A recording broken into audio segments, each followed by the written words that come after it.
A lot of people ask if mums are annuals or if they're perennials, and the fact is that they are perennials that are often grown as annuals in our gardens in containers, and sometimes people put them in the ground as well for like bedding annuals.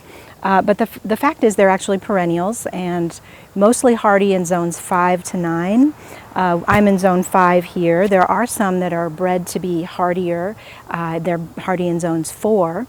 And but the thing is, if you want them to overwinter better, it's best to plant them in the spring. You'll have better luck that way, because the roots have time to get more established and get through the winter better. However, I don't think it's a bad idea to plant in fall, because you have them anyway. Why not stick them in the ground and see what happens? Let me show you some that I planted several years ago. This is 5-alarm red, and I planted it several springs ago.